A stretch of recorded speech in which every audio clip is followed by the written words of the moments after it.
Bien, vamos a empezar entonces la clase. Última clase de... Se trata de la reparación tisular. Recordándoles que esta reparación tisular es parte de la inflamación. O sea, es el segundo objetivo de la inflamación que necesariamente viene junto con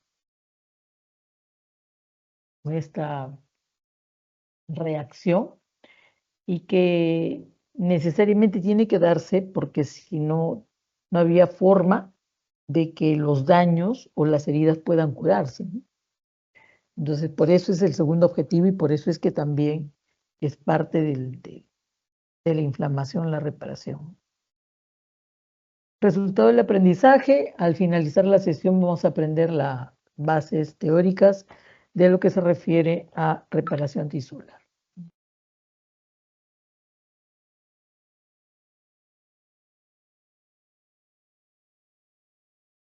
Un momentito, por favor.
Bien,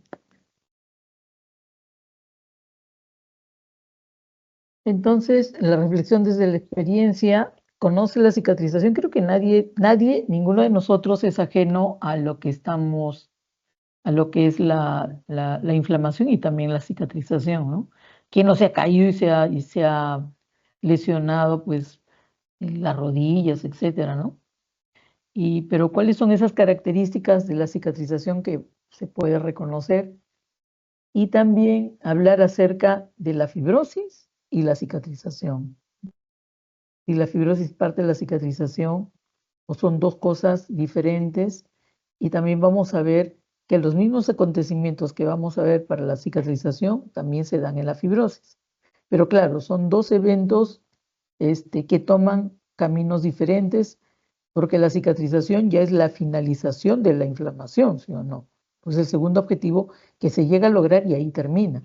En cambio, la fibrosis es parte de la inflamación crónica, o sea, de un proceso que todavía continúa, que no acaba, pero que está presente, ¿eh?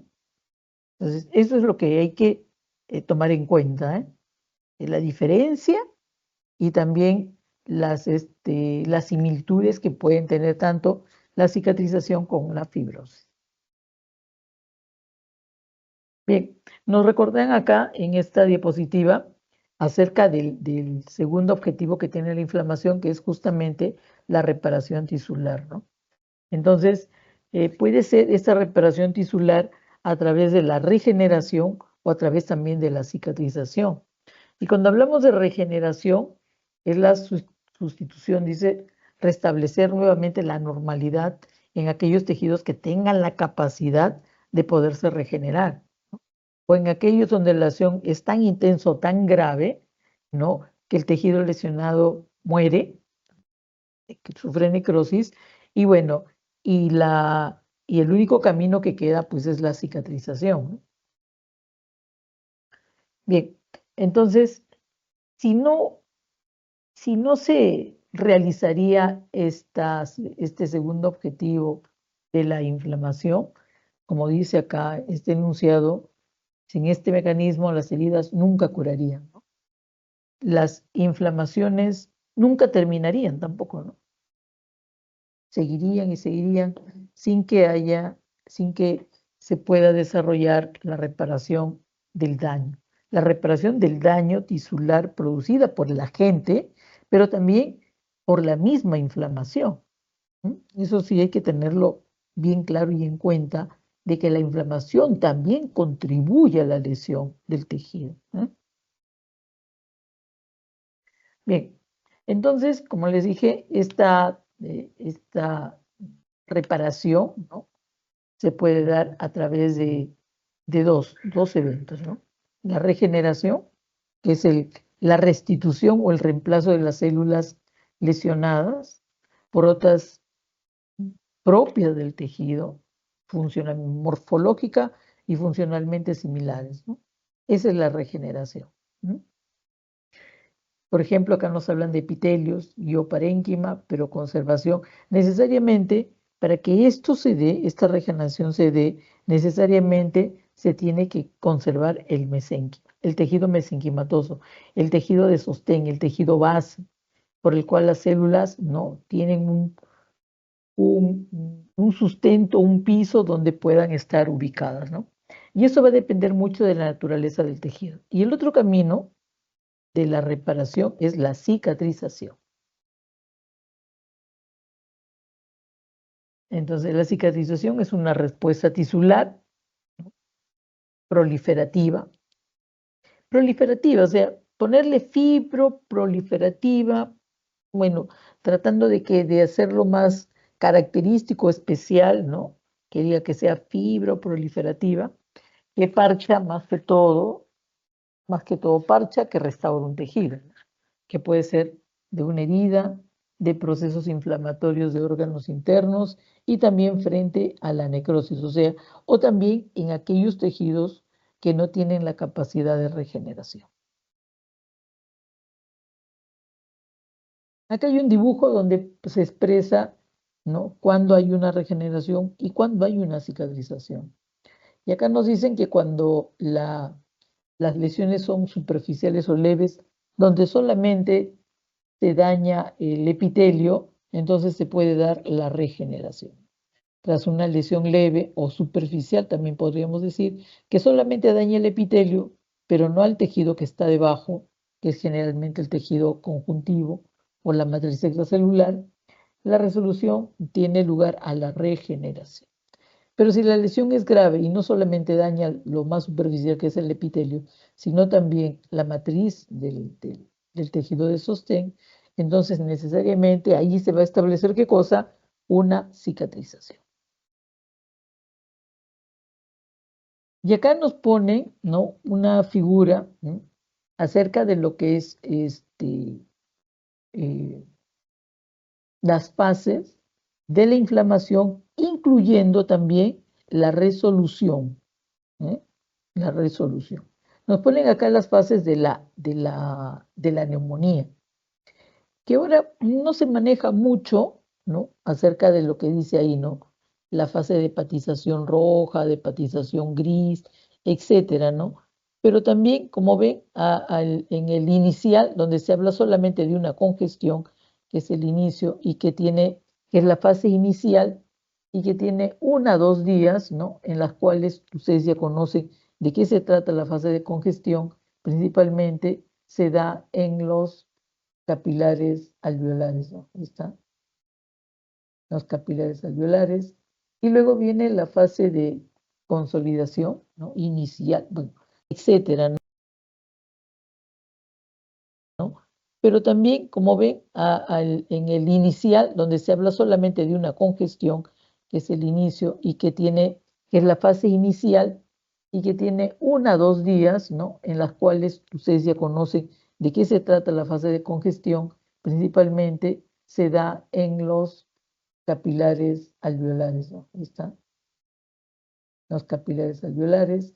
Y luego viene la fase de consolidación, ¿no? Inicial, bueno, consolidación temprana, podemos decir, donde el pulmón adquiere, ¿no?, la consistencia y el color, ¿no?, parecido, similar a un hígado. Por eso utilizan el término hepatización, donde como pueden ver ustedes que los espacios alveolares están llenos de glóbulos rojos, gran cantidad de glóbulos rojos y algunas células inflamatorias de tipo neutrófilos.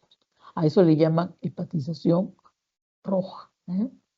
Entonces, sin lugar a duda, cuando uno ve un pulmón que tiene estas características, que se parece, que da la impresión de que estuvieras viendo un hígado así a ojo cerrado, eso es una neumonía.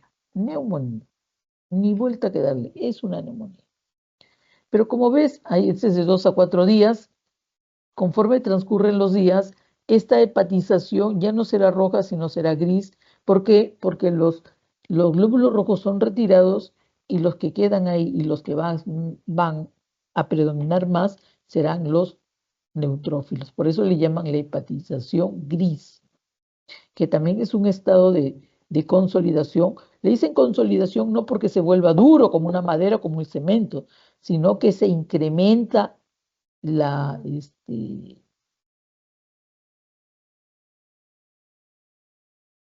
la, la consistencia del polvo, ¿eh?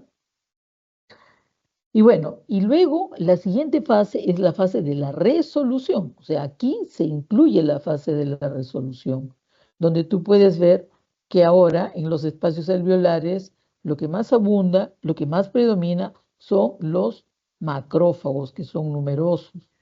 La congestión que todavía se mantiene, que no es tan, ¿no?, tan intensa como la inicial, y también algunos restos todavía del exudado, como puede ser la fibrina, que está siendo degradada, y los macrófagos, pues, son los encargados de fagocitar estos restos, ¿no? Y la sustitución, por supuesto, del epitelio de los alvéolos, ¿no? Entonces, aquí es una resolución completa donde hay una regeneración del epitelio alveolar, ¿no? Y todo se supone que vuelve a la normalidad. Bueno, en cuanto a la capacidad de los tejidos para poderse regenerar, o sea, no, para poderse regenerar, está dada justamente por su capacidad regenerativa propia, por eso le llaman intrínseca. Y bueno, y nos recuerdan también que esto está controlado por los factores de crecimiento, ¿no? Bueno, esta capacidad regenerativa intrínseca se divide en tres grupos: los tejidos lábiles, que son tejidos que están en continua división, los tejidos estables y los tejidos permanentes. Los tejidos lábiles, dice, se multiplican toda la vida, su capacidad o su actividad mitótica es siempre, ¿no? ¿Y por qué? Porque las células constantemente se están regenerando, ¿no? Las células tienen un tiempo de vida y una vez cumplido su tiempo de vida son reemplazadas por otras, especialmente los epitelios, ¿no? Las células que conforman los epitelios no duran mucho tiempo, duran horas simplemente y son reemplazadas por otras. Aquí, ¿no?, se desprenden o se descaman, ¿no?, que son destruidas naturalmente por la apoptosis cuando ya llegan a su término de vida. Y bueno, esto lo conforman todas las células epiteliales de revestimiento. También nos indican que esto sucede tanto en los tejidos linfoides o órganos linfoides, los hematopoyéticos, y la proliferación es ininterrumpido de los elementos de reserva. Los tejidos eh, estables, dice, conservan una capacidad latente de regeneración, pero no se replican normalmente, no lo hacen, ¿no? Solamente bajo ciertas circunstancias. Entonces, acá se mencionan a todas las glándulas y órganos glandulares, el tejido óseo, las células endoteliales, el hígado, ¿no? Dice que tiene la capacidad de regenerar porciones extirpadas. Claro, Se han hecho muchos estudios, muchos experimentos acerca de la capacidad que tiene esa capacidad latente, ¿no?, en potencia, de que cuando se le extirpa quirúrgicamente, pues entonces las células, el hígado vuelve a, a generar células, la cantidad de células que ha perdido. Bueno, bajo ciertas circunstancias, ¿no? Y bajo ciertas circunstancias como también la lesión crónica de los hepatocitos, ¿no? La destrucción, podríamos decir, a largo plazo de los hepatocitos, que también sale a reducir su capacidad de regeneración, que no le sirve de mucho, pero que bueno, hace uso eh, de esta capacidad, ¿no? Y los tejidos permanentes donde no hay absoluta ninguna actividad mitótica después del nacimiento, ¿no? Y esto tiene que ver directamente con aquellos tejidos o células que conforman estos tejidos que tienen una función exclusiva, ¿no? Exclusiva, exclusiva. Como por ejemplo las neuronas, como por ejemplo el músculo estriado, tanto el esquelético como el cardíaco. Entonces, acá dice la isquemia, los problemas isquémicos, ¿no?, que pueden llevar a una necrosis o un infarto. Entonces, va a ser incapaz, no hay capacidad de regeneración absoluta, ¿no? Lo que se pierde, se perdió. No se puede, no se puede regenerar, ¿no? Entonces, la capacidad regenerativa, acá entre estos tres, sabemos que el único que puede regenerarse, o sea, volver a recuperar las células normales y todo vuelve a la normalidad, no, aquí no pasó nada, son las células lábiles, ¿no? Las únicas, las únicas. Bueno, y este es un mapa conceptual acerca de todo lo que estamos viendo hasta ahora, ¿no? La lesión, está una reacción vascular que es la inflamación, que va a dar como resultado el exudado inflamatorio. Si se destruye, dice rápidamente las células por un agente lesivo, hay muerte celular.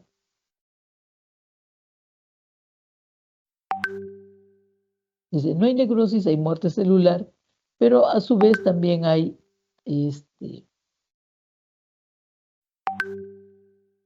que puede haber resolución del exudado, organización del exudado, y también va a haber acá una organización que tiende también a la cicatrización.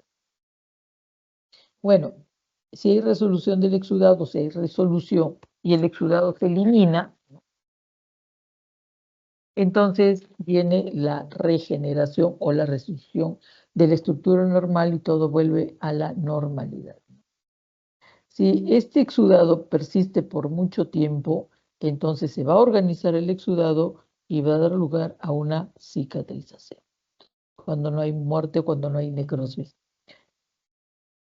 Cuando este exudado inflamatorio dice no destrucción rápida del agente lesivo, no hay destrucción rápida del agente lesivo, entonces se lleva hasta la necrosis o muerte celular patológica, y esto va a depender la reparación, ¿no? La reparación va a depender de qué tipo de tejido es. Si son tejidos de células lábiles principalmente o estables, ¿no?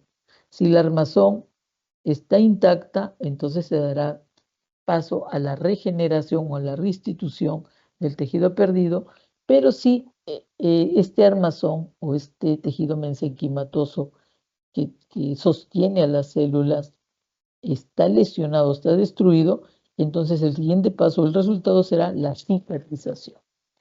Si esta necrosis se da en tejido de células permanentes, entonces el único camino que queda es la cicatrización. Si hay alguna pregunta, por favor, pueden interrumpir, levantar la mano o prender su micro y preguntar. ¿Entendido? Bien, esta es una imagen, ¿no? Esta es una imagen como granitos en la superficie de las heridas, especialmente las de la piel. Miren, esta es una vista microscópica del que nosotros conocemos como tejido de granulación. Aunque nos llame más la atención, de que haya mayor cantidad de vasitos neoformados. Miren la cantidad de vasitos neoformados que hay. Y que justamente donde están presentes esta proliferación de pequeños vasos sanguíneos, pues no vemos nada, ¿no? Las estructuras ahí están siendo reemplazadas, probablemente ya por, bueno, si es tejido de granulación, va a haber un poco de edema también, ¿no? Y también podemos encontrar a las células inflamatorias, ¿eh? Acá las células inflamatorias, acá las células que están encargadas de fagocitar los restos celulares producto de una necrosis, pues son los macrófagos y también este, los neutrófilos, necesariamente. Acá dice que nos muestra que eso es un infarto al miocardio y que se encuentra en una fase de cicatrización, ¿no? Hay capilares numerosos, hay colágena en forma todavía, creo que si ustedes se fijan bien, hay zonas en las cuales la fibra colágena, miren, es bien delgadita, ¿no? No se han estado, no se produce todavía todavía está iniciándose el proceso de formación de fibras colágenas. Las fibras colágenas hay diferentes tipos, creo que existe hasta 7 tipos de fibras colágenas. Bueno, en realidad no todas son fibras colágenas porque también se habla de un colágeno amorfo, por ejemplo, que no tiene forma de nada y que también está formando parte del tejido mesenquimatoso. Bien, entonces hay una fase de resolución, hay capilares numerosos o vasitos neoformados y el colágeno que está entre los túbulos, ¿no? Ay, perdón, entre los túbulos, ¿qué te la, la fibra colágena que está entre los vasos sanguíneos, que lo producen, ¿quién? Los fibroblastos, ¿eh?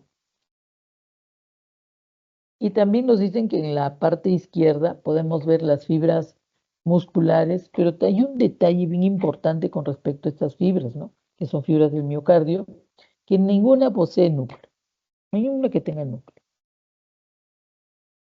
Y si no es que es todo, pues la gran mayoría de estas fibras musculares cardíacas que no tienen núcleo y que eso es una característica de una necrosis.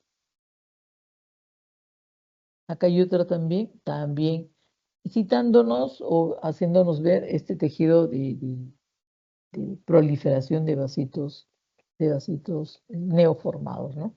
Miren ustedes también que acá el intersticio está laxo, porque estos vasos, como son tan jóvenes y compuestos por células inmaduras, permite que salga el líquido y también la presencia de neutrófilos.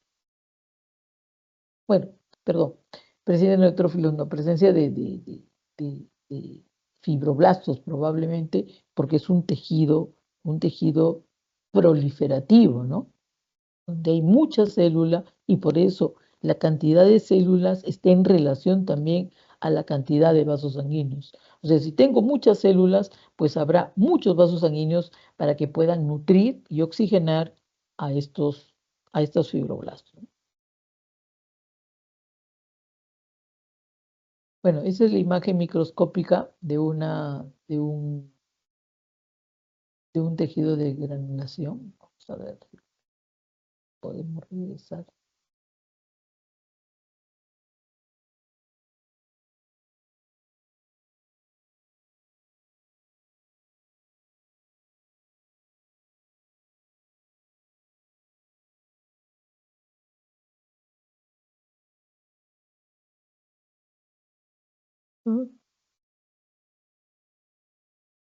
Bien, esa es la imagen microscópica de un tejido de granulación.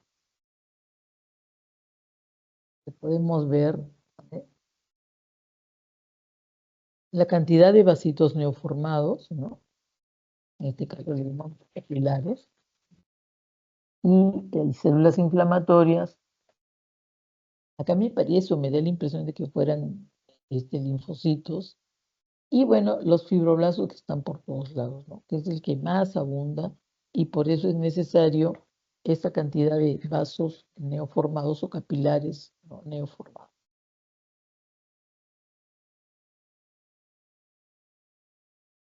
Bueno, acá nos ponen esta figura,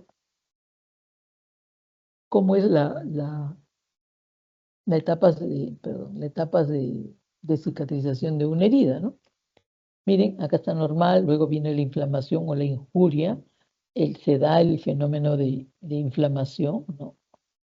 Luego, a las horas, ya se están formando que el tejido de granulación, ¿no? Caracterizado por vasos neoformados, fibroblastos y neutrófilos.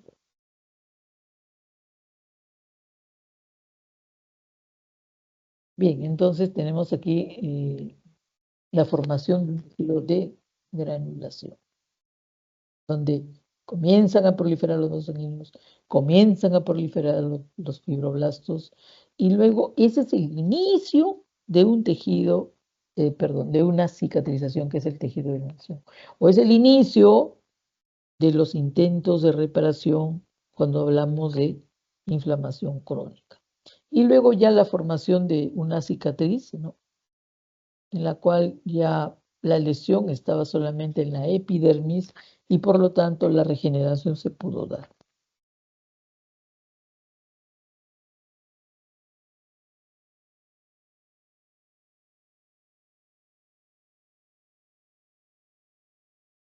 Qué sueño. Bien, ¿qué les parece esta foto? Miren ese tejido rosadito que ustedes ven acá, ¿no? Este que está bien rosadito, ese es un tejido de granulación. Y todo esto también, miren, a pesar de que no hay piel, pues la piel está roja, ¿no? Esta da la impresión de que fuera hemorrágica. Y acá todavía, y ha sido laceración, se ha llevado parte de la piel. Y aquí el tejido de granulación, miren, ya está ocupando, pero aquí todavía le falta ocupar esta parte más. Y hasta creo que se ve el tendón, si no me equivoco. De todas maneras, nuestro organismo tiene la capacidad de poder producir este tejido de granulación. Tiene esa capacidad. Hay sustancias que aceleran, ¿no? Este fenómeno de, de reparación a través de la cicatrización o a través de este tejido de granulación, que es el encargado justamente de rellenar estos defectos, ¿no? Bueno, dicen que sufrió un traumatismo, ¿no? Supongo que le habrán atropellado en la carretera y por eso subió esta laceración de la piel.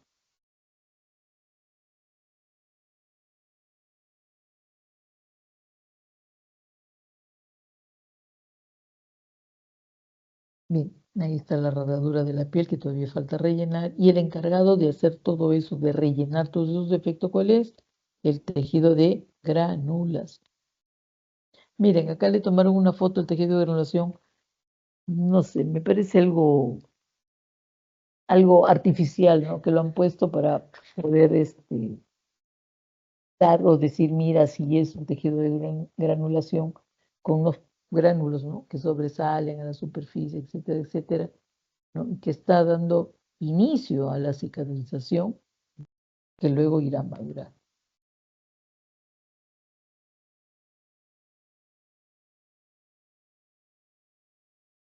Bien, entonces ya tenemos la primera, que esta es la primera etapa, que es la proliferación de vasos sanguíneos, o también llamada angiogénesis, y nos dice esto, la angiogénesis, ¿no?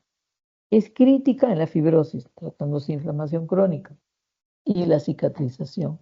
Pero también esta angiogénesis lo utilizan, ¿qué cosa? Los tumores, ¿no?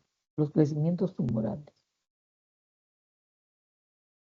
Porque si no garantizaran esto, sus células morirían.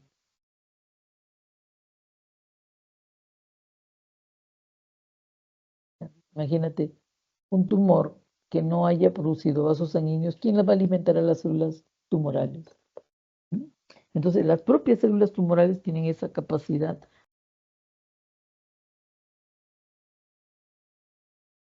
Imagínate, un tumor que no haya producido los factores de crecimiento, todos los estímulos para que se pueda dar esta proliferación.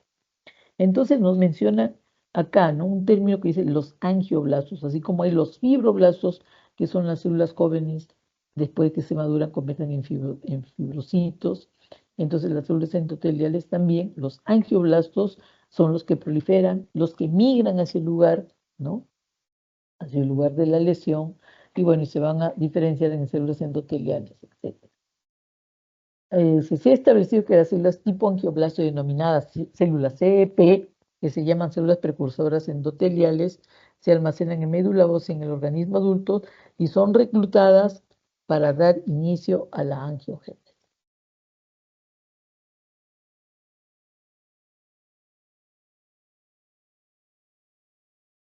La angiogénesis propiamente dicha tiene fases también, ¿no? Son varias fases, ¿no? Pero miren, lo interesante de todo esto es ver eso justamente que sale fuera de lo común, que tiene relación también con lo que estamos viendo en inflamación. Y la primera fase dice que es la vasodilatación.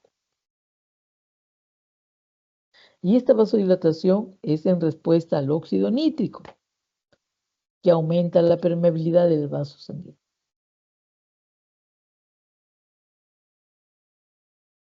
Bien, entonces la siguiente es la degradación proteolítica de la membrana basal, luego la migración de las células endoteliales, la proliferación de las células endoteliales, la remodelación y otras cosas más que lo podemos ver acá. ¿Eh? Entonces, ¿para qué esto se dé? ¿Eh? Para que miren, acá tiene que partir desde un vaso que ya existe en el tejido, en el órgano. ¿Y qué es lo que va a suceder? Miren lo que hace, ¿no? Desprendimiento del pericito, degradación de la membrana basal, del vaso sanguíneo, ¿no? Y comienzan a proliferar y establecer, podemos decir, conexión, ¿sí o no? Si ya se conectó a una arteria o arteriola terminal de ese órgano tejido, para que esto sea efectiva la circulación, necesariamente esta red capilar o proliferación de los pequeños vasos sanguíneos, pues también tendrá que entrar en contacto con por la parte venosa, ¿sí? Necesariamente. Acá en este dibujo, para ilustrarlo y se pueda ver, solamente es un solo vaso, ¿no? Que partió de los vasos preexistentes, como son las arterias, y luego, ¿no?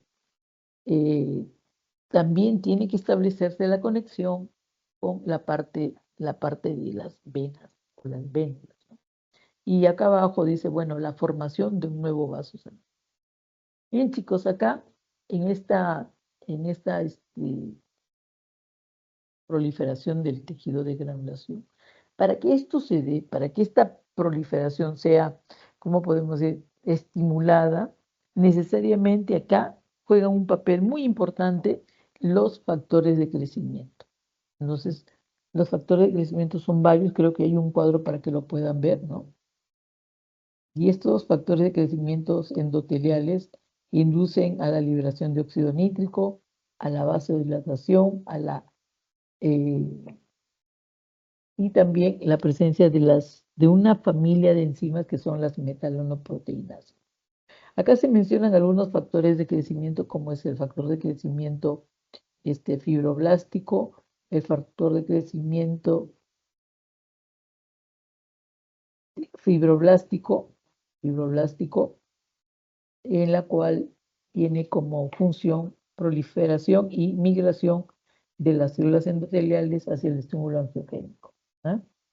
Entonces ahí tienes, ¿no?, lo que se produce en una angiogénesis, que no solamente se trata de la proliferación de vasos sanguíneos, sino que tienen que estar conectados al vaso ya existente que lleva la sangre arterial y recoger o drenar la sangre oscura cargada de CO2 y también de sustancias probablemente que pueden hacer, bueno, y, nada más, nada más.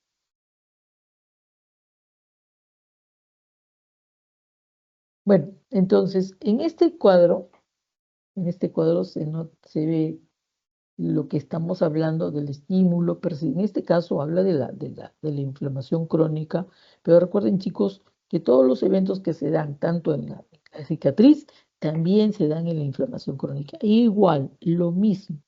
Lo mismo. Los caminos son diferentes, ¿no? Uno para término y otro con un proceso que todavía continúa. Entonces, aquí el estímulo persistente puede ser la inflamación crónica, puede ser también los fenómenos de curación del herido. Acá nos dicen en este círculo azul, dice, los macrófagos son constituyentes importantes del tejido de granulación. Eliminan residuos extracelulares, fibrina y otro material extraño. ¿No?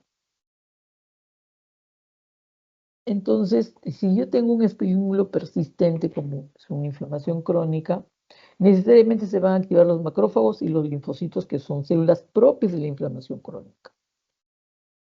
Si fuese una cicatrización, también voy a encontrar macrófagos, por supuesto que sí. Y que estos, ¿no? Esos macrófagos son los responsables, ¿no?, de producir factores de crecimiento. Por ejemplo, los factores de crecimiento fibroblástico, hematopoyético.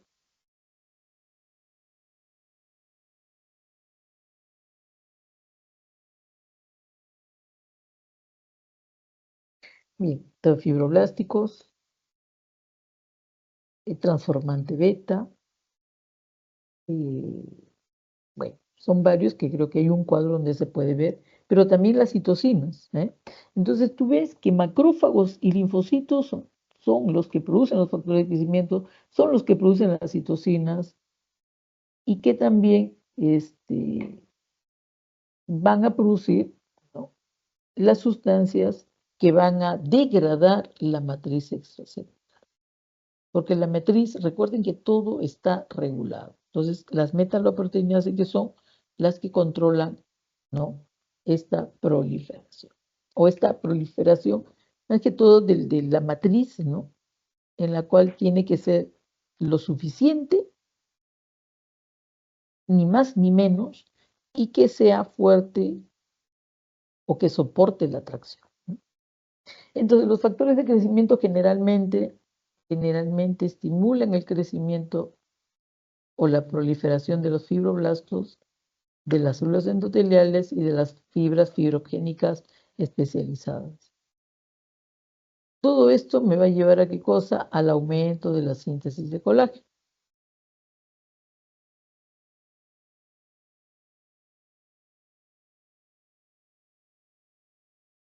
Entonces, acá lo que hace estas enzimas o esta familia de las enzimas es disminuir o degradar el colágeno que, que sobrepasa la necesidad. Entonces van a tener que ser degradados, ¿eh? El producto de todo esto, ¿qué cosa es? La fibrosis. Si hablaría de un término de la inflamación, hablaría de una cicatrización. Pero una fibrosis es un tejido maduro. El tejido joven, ¿cómo se llama? ¿Quién me responde? De cicatrización.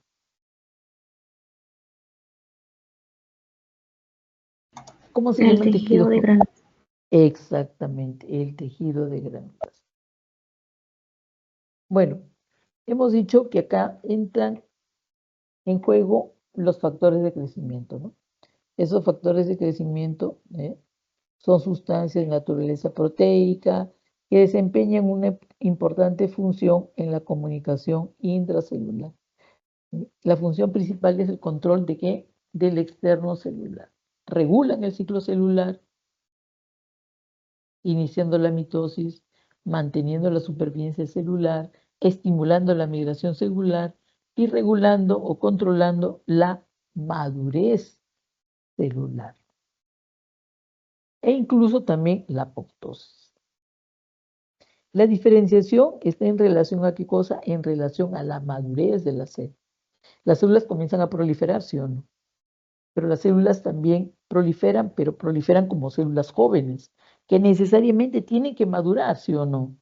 Todas las células tienen un ciclo de vida. Y una célula madura o diferenciada es aquella que está cumpliendo su función para la cual fue destinada. ¿Mm? A eso se refiere, a la madurez. Macrófagos, macrófagos. Entonces, como ustedes pueden ver, los macrófagos son las células muy importantes, tanto en la cicatrización como también en el proceso crónico, porque se dan también los fenómenos de reparación, ¿sí o no? Los intentos de reparación, como le llaman, ¿no? Y aquí, por eso es que no, macrófagos. Macrófagos son importantes. Miren todo lo que hace. El macrófago no solamente está ahí para fagocitar, ¿eh?, los restos que quedan ahí o para eliminar al agente microbiano, ¿no? Sino también porque producen esto, como ustedes ven, los factores de crecimiento que van a dar lugar al proceso de cicatrización, o es el final de la inflamación, o el proceso de fibrosis si se trata de una inflamación crónica, ¿sí? Entonces, tu presencia es crucial y esto viendo ustedes por qué. Ajá. Y además también en la columna, en la tercera columna, ustedes ven cuál es la función de esos factores de crecimiento. ¿No? Algunos, síntesis de proteínas de la matriz extracelular, síntesis de proteínas de la matriz extracelular, ¿no?, que son la presencia del colágeno y toda la familia de los colágenos. No solamente fibra, la parte fibrosa, porque hay un colágeno amorfo inclusive, ¿no? Bien, bueno, entonces tenemos la última fase de la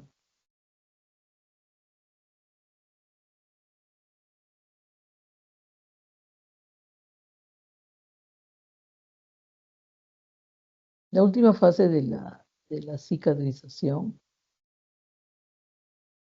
de la cicatrización viene a ser la fase de remodelación. Esta fase de remodelación toma, dice, entre 6 a 12 meses.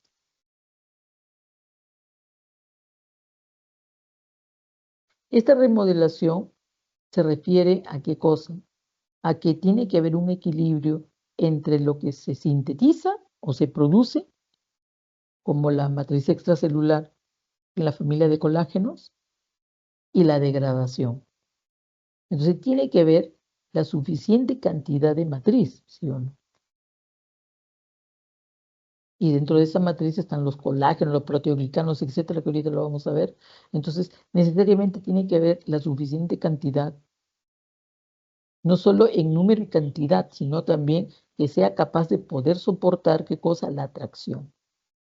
Tracción, ¿eh?, no atracción, la atracción, ¿eh? Entonces, por eso es que ahí tiene que haber un equilibrio entre la síntesis y la degradación.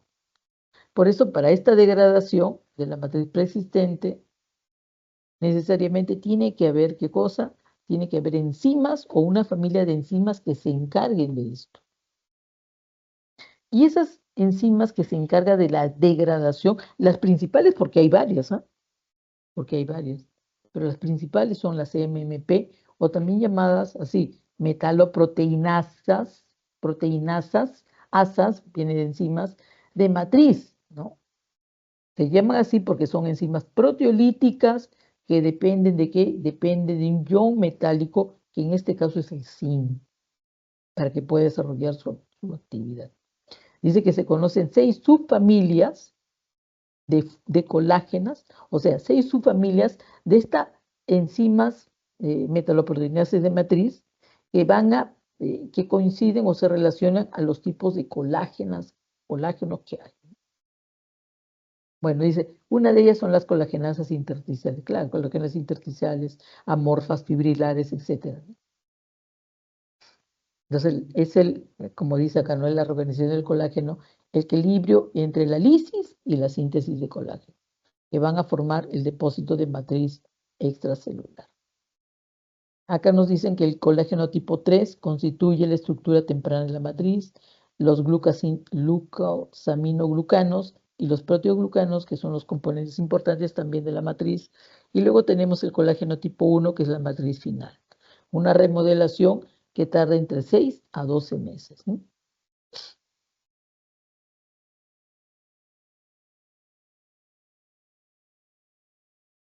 Miren, y esta es la imagen, ¿no?, de las células, ¿eh?, de la matriz, mejor dicho, ¿no? Un epitelio con su matriz, o con su tejido conjuntivo, etcétera, ¿no? Y parte de esta matriz que lo conforma la membrana basal de los epitelios, la membrana basal del endotelio, o del vaso sanguíneo, ¿eh? Y todo lo que conforma la matriz. Y ustedes ven acá que los fibroblastos parecerían que estuvieran ahí flotando, ¿no? No están flotando como pececitos en una pecera. No, miren ustedes acá, aquí, acá en la derecha, cómo el fibroblasto, ¿no? A través de las integrinas, a través de las glucoproteínas adhesivas y a través también del colágeno, están sostenidas, ¿no? Hay alguien que lo sostiene y que no está flotando por ahí. Que esos son las sustancias que forman parte de la matriz extracelular, ¿no? Entonces, eso es lo que hay, ¿no? Acá nos dicen que la membrana basal está compuesta por un colágeno tipo 4, necesariamente debe ser fibrilar, supongo, la laminina y los proteoglucanos, ¿no? Entonces, esta matriz, ahí está, matriz intersticial, colágenos fibrilares, elastina y alurano, ¿no? Y los proteoglucanos. Los hélices triples de colágeno con las transversales y los proteoglucanos que están formando parte de los componentes principales de la matriz extracelular. Las células necesariamente tienen que tener un sostén, tienen que tener un suelo, un piso donde las mantengan sostenidas, donde puedan estar, ¿no? No son peces que nadan, ¿no? Y esa es la matriz extracelular.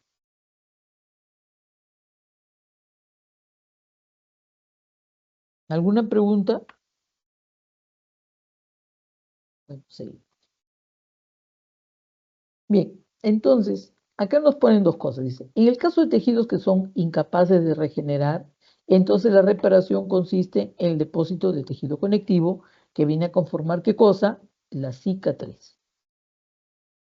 Versus dice, si el daño persiste y la inflamación se vuelve crónica, entonces tengo daño tisular y también tengo reparación al mismo tiempo.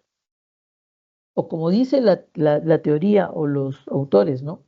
Los intentos de reparación, que no es otra cosa que la fibrosis, que así se le llama cuando hablamos o nos referimos a una inflamación crónica, la fibrosis. ¿Mm? ¿Sí?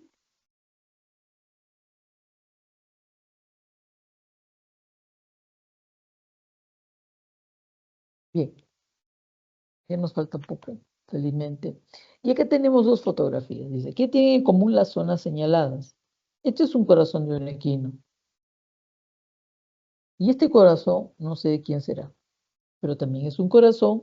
Este corazón no tiene pues absolutamente el pericardio, ¿no?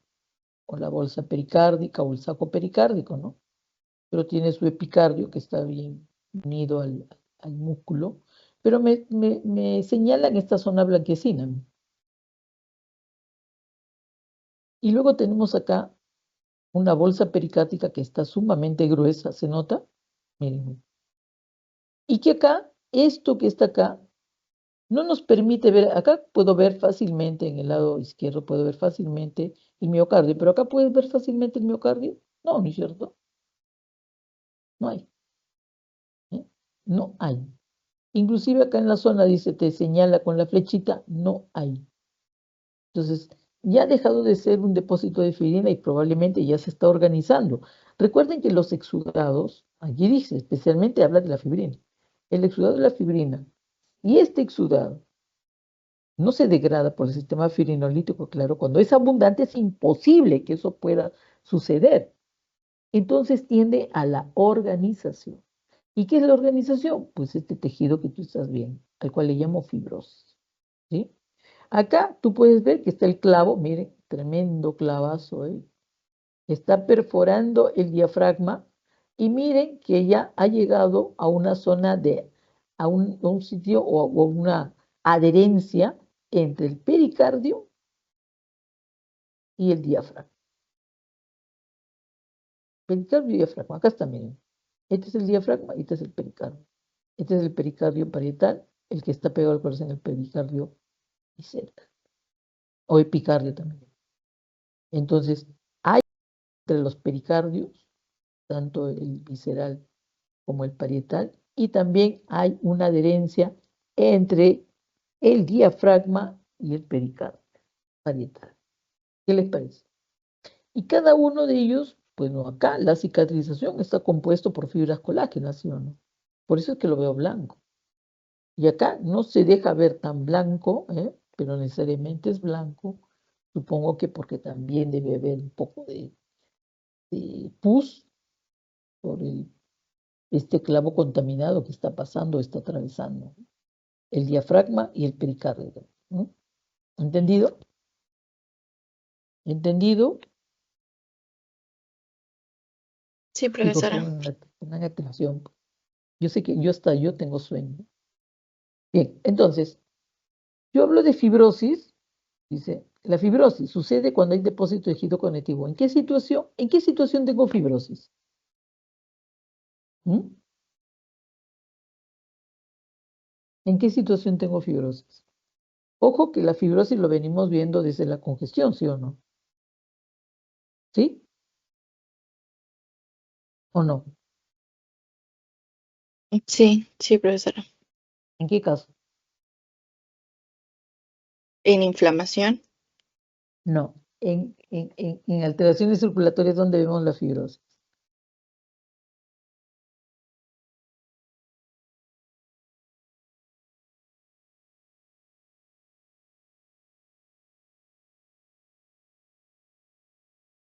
¿Nada? ¿Nadie?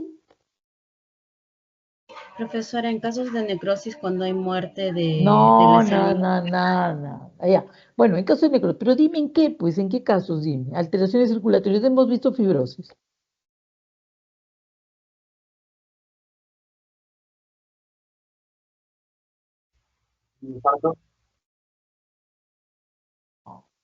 Fibrosis, fibrosis. No hablo de cicatrización, hablo de fibrosis.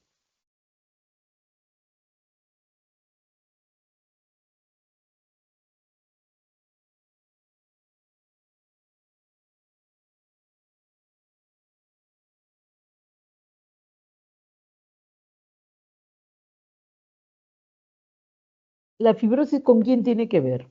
¿Cuál es la característica? ¿La fibrosis es característica de quién? ¿De quién es característica la fibrosis?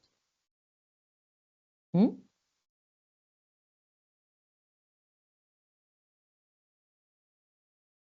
¿La fibrosis es característica de qué? De la inflamación crónica.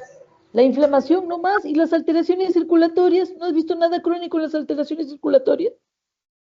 ¿No has visto nada crónico? ¿O sí? ¿Han visto algo crónico en alteraciones circulatorias? Sí, profesora, ¿Cuál? podría ser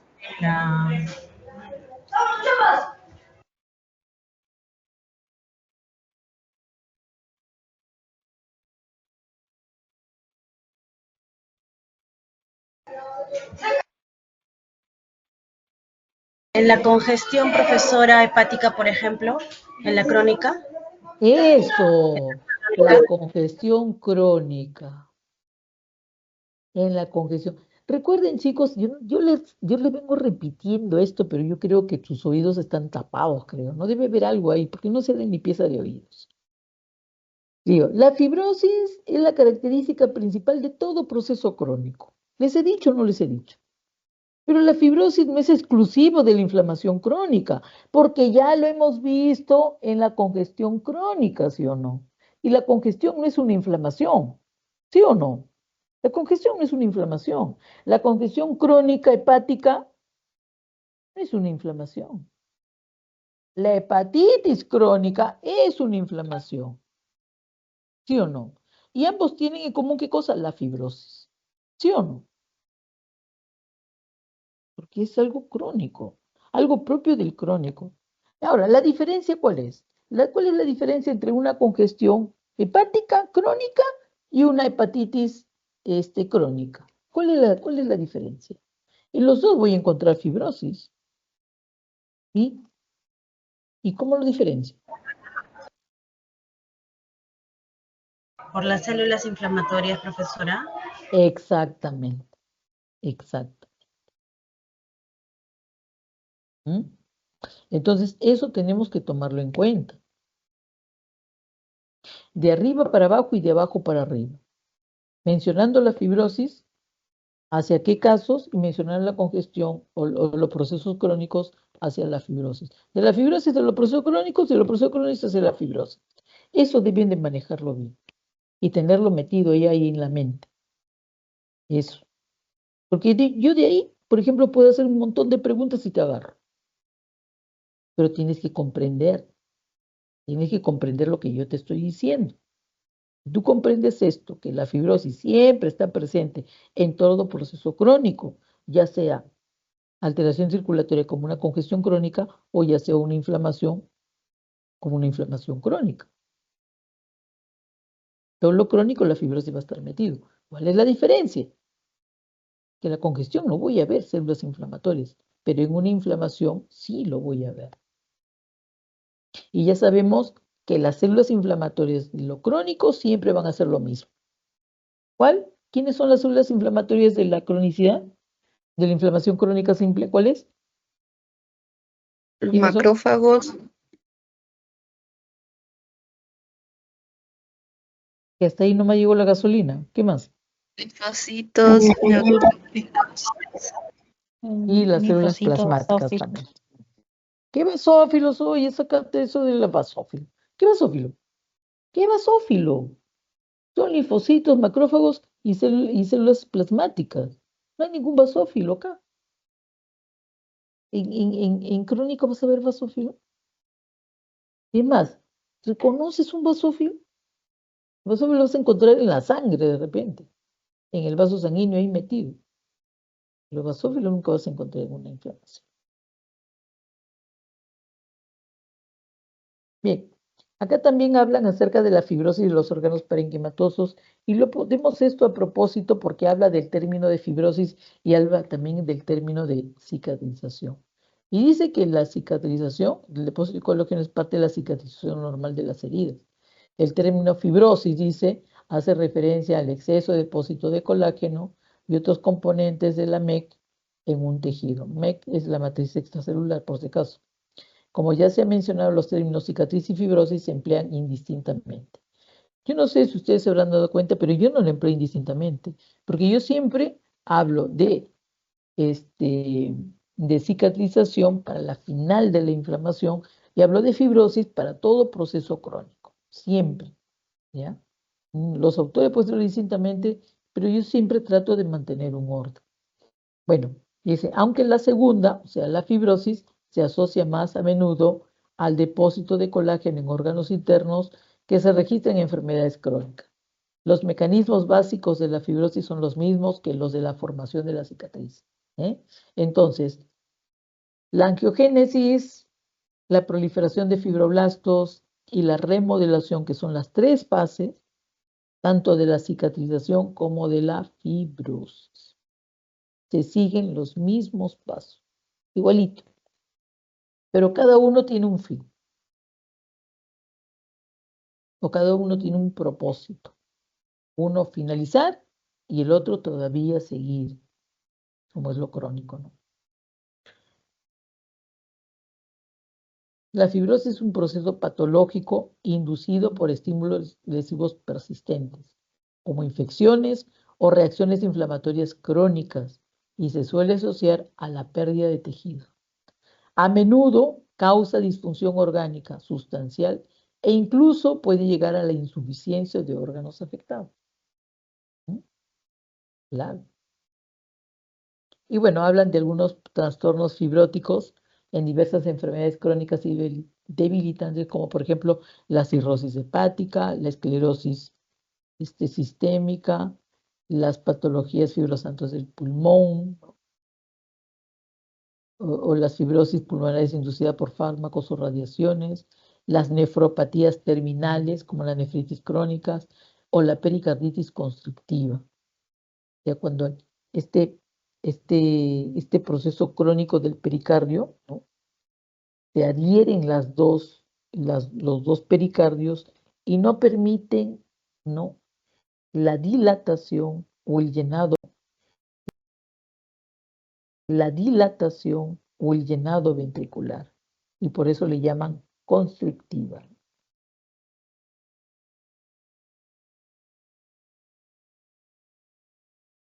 Bueno, ese es el resumen de lo que hemos estado hablando ahora. Y habla que si hay una lesión o una respuesta celular, ¿no? O la respuesta o la inflamación, si se elimina el estímulo, entonces, y ha durado poco, pues tenemos una lesión aguda. Pero si tenemos una lesión tisular persistente, tendremos una lesión crónica cuya característica principal es la fibrosis, ¿no? Una fibrosis con un tejido conjuntivo maduro, ¿ya? Que puede ser inicial como el tejido granulosa, pero luego se torna maduro. Se elimina el estímulo, llega a una fase aguda que es corta. Las muertes de las células parenquimatosas, si la trama estructural del tejido está intacta, entonces se tiende a la regeneración o las células son superficiales. Pero si hay muerte sustancial del parénquima y además también produce lesiones a nivel de la matriz, ¿no? O de la membrana basal, o las heridas o las lesiones son muy profundas, el único camino que toca es la cicatrización, la reparación a través de la cicatrización. Los infartos al miocardio, los infartos al riñón, los infartos al vaso, todos se pueden reparar a través de la cicatrización, ¿eh? En cambio, si tenemos una lesión tisular persistente, entonces ahí no hablamos de una forma de regeneración, sino de una fibrosis que acompaña, ¿qué cosa? Que acompaña a los procesos crónicos, ¿no? Todas las inflamaciones crónicas, la cirrosis hepática, la pancreatitis crónica, la fibrosis pulmonar, la nefritis crónicas también. Bueno, y nos toca por último hablar de la curación de las heridas cutáneas a nivel de la piel. Los principios generales de reparación, ¿no? Se hacen necesariamente aquí hay cicatrización. De hecho, hay cicatrización. Y se aplica en la mayoría de los tejidos. Los anexos epidérmicos no se regeneran, o sea, el pelo no se regenera, la glándula sudorípara, la glándula sebácea no se regeneran y va a permanecer una cicatriz. Hay dos tipos de curación bien distintas, ¿no? Y va a depender mucho del daño que se da, ¿no? Tenemos una herida, una curación de heridas o cicatrización de heridas de primera intención o también llamada unión primaria, ¿no? Es aquella son aquellas heridas quirúrgicas, ¿no? Estériles, utilizando todo estéril, ¿no? La hoja estéril, el mango, el cirujano está con guantes, está con mascarilla, está con cofia, hay campos, ¿no? Que delimitan para que no se contamine la incisión quirúrgica que se está haciendo, pero la pérdida es bastante mínima, ¿no? Por eso dice que hay un limitado número de células muertas, tanto epiteliales como tejido conectivo, que está ubicada en la dermis, así como la interrupción de la membrana basal, que es el epitelio, y hay un estrecho espacio de incisión, ¿no? Que se rellena rápidamente por un coágulo de sangre. Ahora, este coágulo de sangre, cuando se expone al exterior o al medio ambiente, lo que va a producir qué cosa es la formación de la costra. Y hemos dicho que la costra es una barrera física, ¿no? Que va a durar el tiempo en que se den los fenómenos de reparación. Entonces, incluso estas heridas quirúrgicas han sido estudiadas por mucho, mucho tiempo y creo que hasta ahora se siguen estudiando. Y por eso las horas o los días ya nos lo dicen aproximadamente, mira, tal día sucede esto, tal día sucede el otro, y por eso en el siguiente cuadro con el dibujo vamos a ver. En la curación de heridas o la cicatrización de segunda intención es cuando existe una extensa pérdida de células, o sea, es una herida abierta donde los bordes no coinciden, ¿no? Absolutamente para nada. Amplios efectos, el proceso es más complicado y toma más tiempo. Se forma abundante tejido de granulación. Entonces, todo el daño que ha quedado por lo extenso y por lo profundo que puede ser, el que tiene que rellenarlo es el tejido de granulación. Un tejido que es un tejido joven, ¿no? que se caracteriza por la angiogénesis, por la proliferación de fibroblastos, principalmente, ¿no? Y bueno, dice, se forma abundante tejido de granulación en los bordes para completar la reparación, y esta forma de cicatrización se le denomina unión secundaria.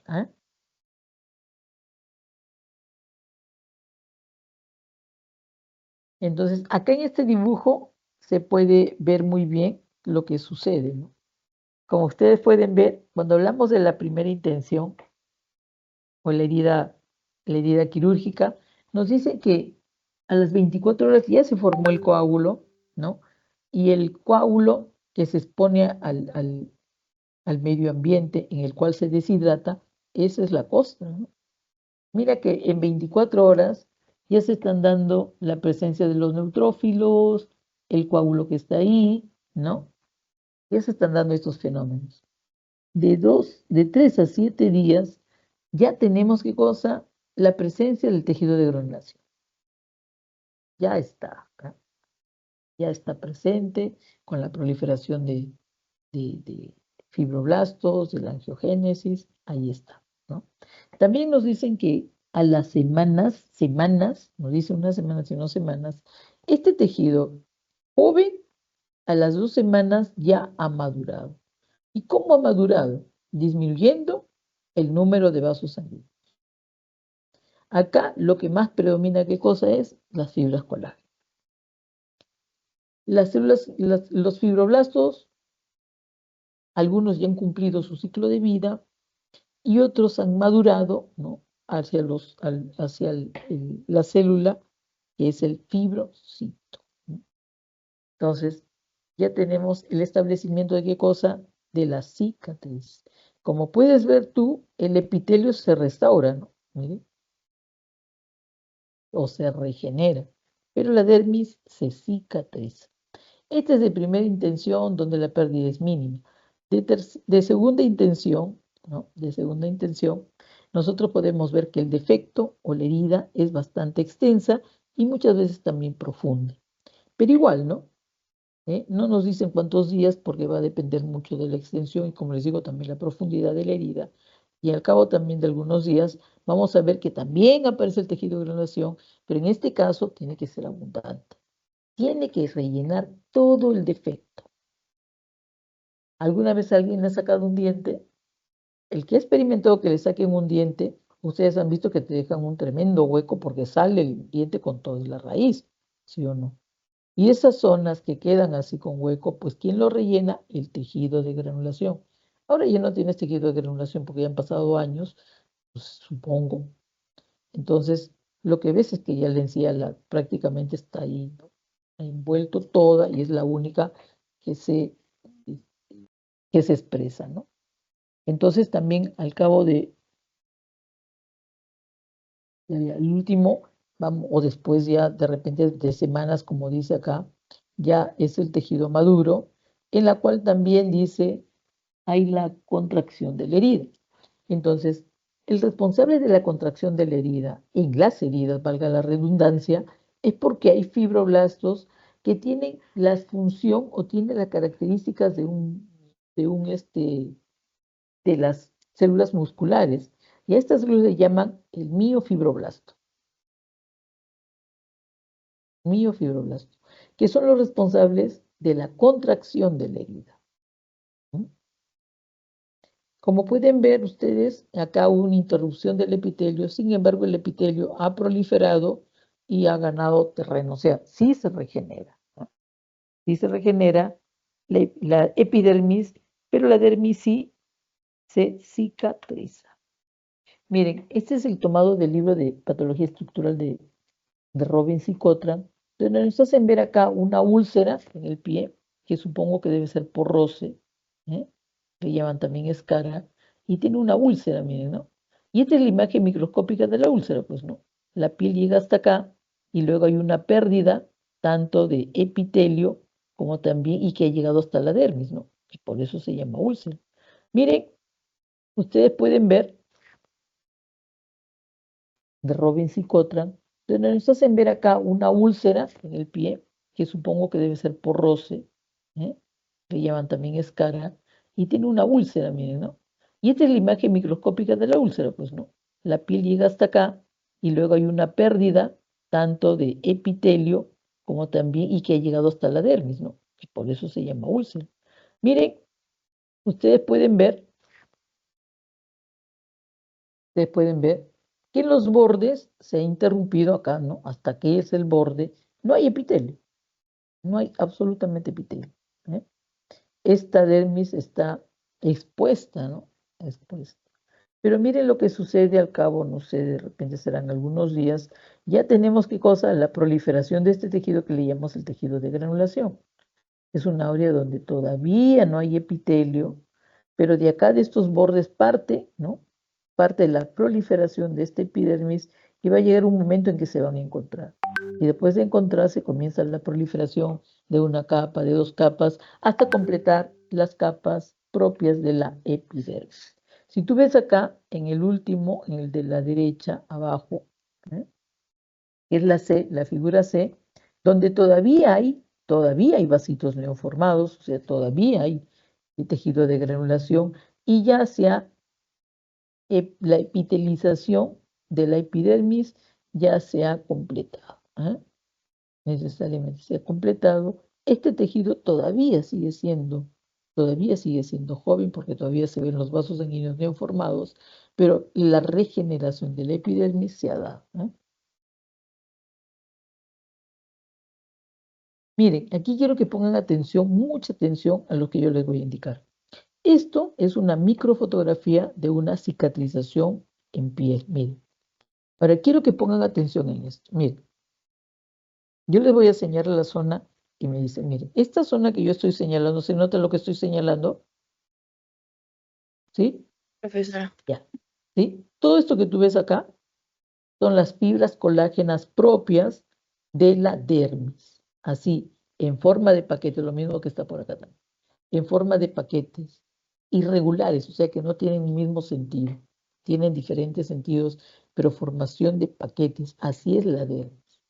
Ahora, mira el colágeno en la dermis. Ahora, mira cómo es el colágeno en una cicatrización.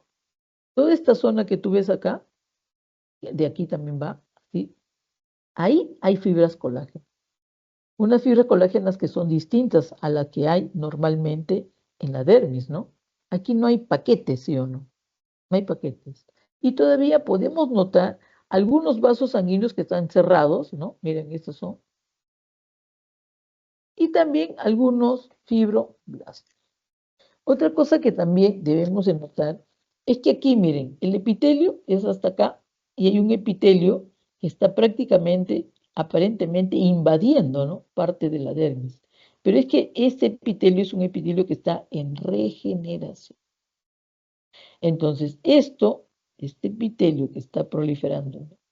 Y que ya prácticamente está invadiendo, y todo este tejido de granulas, perdón, ya no es de granulación, sino un tejido conjuntivo, que lo está reemplazando, que puedo distinguir claramente este tejido o esta colágena cicatrizal de la colágena que normalmente está por paquetes, ¿no? Densos y regulares. Se notan, ¿no?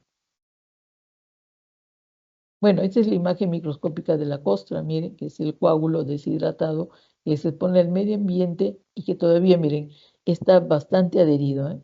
No se va a desprender, a no ser que lo jales, como hay algunos que se jalan las costras, ¿no? No se va a desprender hasta que los fenómenos de reparación, como el tejido de granulación, si es que en la dermis ha habido una pérdida sustancial, no se va a desprender esta costra, ya que es la barrera física que evita la contaminación.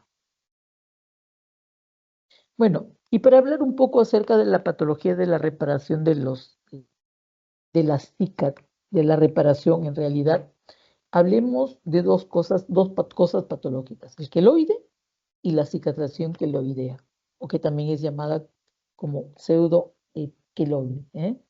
Entonces, el queloide se da en aquellas personas que tienen tendencia a formar un queloide. ¿Pero qué es un queloide, no? Dice, el queloide, al examen microscópico, son cicatrices grandes, extensas, abundantes, ¿no? Tan abundantes que hacen relieve a la superficie de la piel. ¿Ah?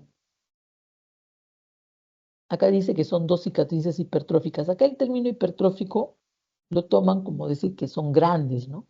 Que han crecido.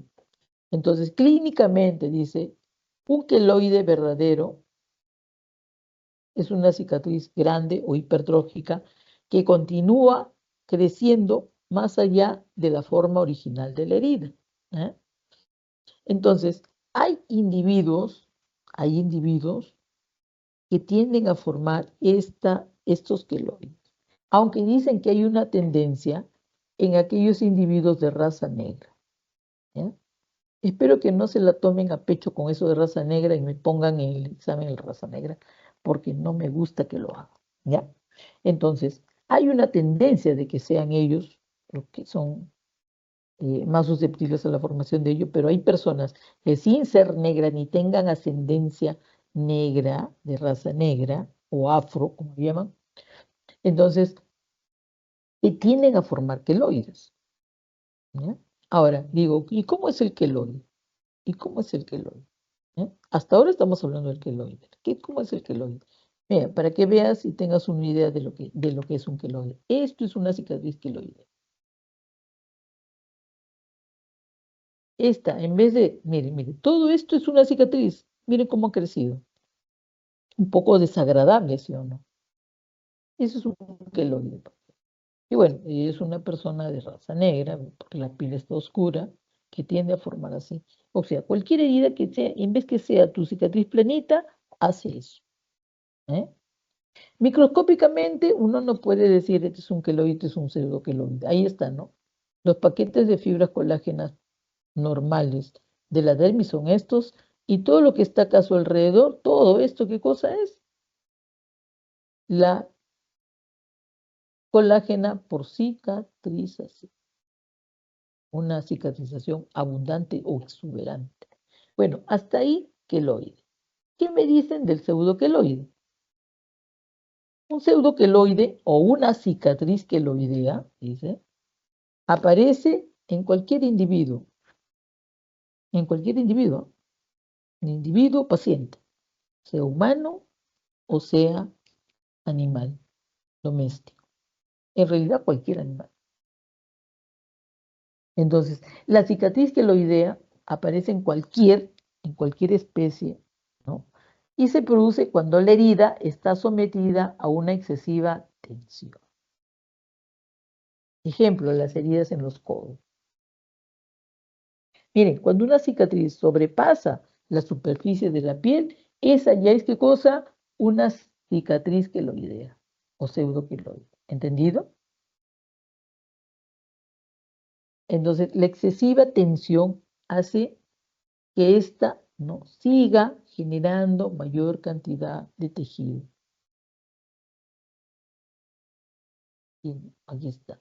Esta es una herida, mire, de caballo, acá en el, no sé, creo que es en la zona del tarso, me ha subido una pérdida, y todo este tejido rojo que tú ves ahí, ¿qué cosa es? Es el tejido de granulación. Es un tejido así rosado, todavía tejido de granulación. Pero que le llaman queloide, dice, porque está, esta de acá, miren, donde debería ser así planita, está sobresaliendo.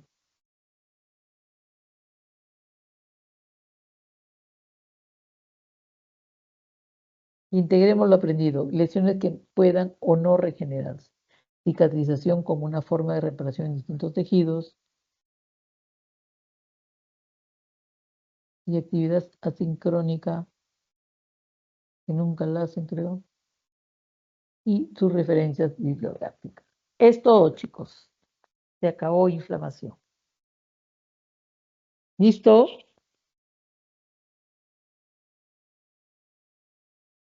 ¿Listo? Ya se fueron. Bueno, Sí, profesor. doy por terminada la clase.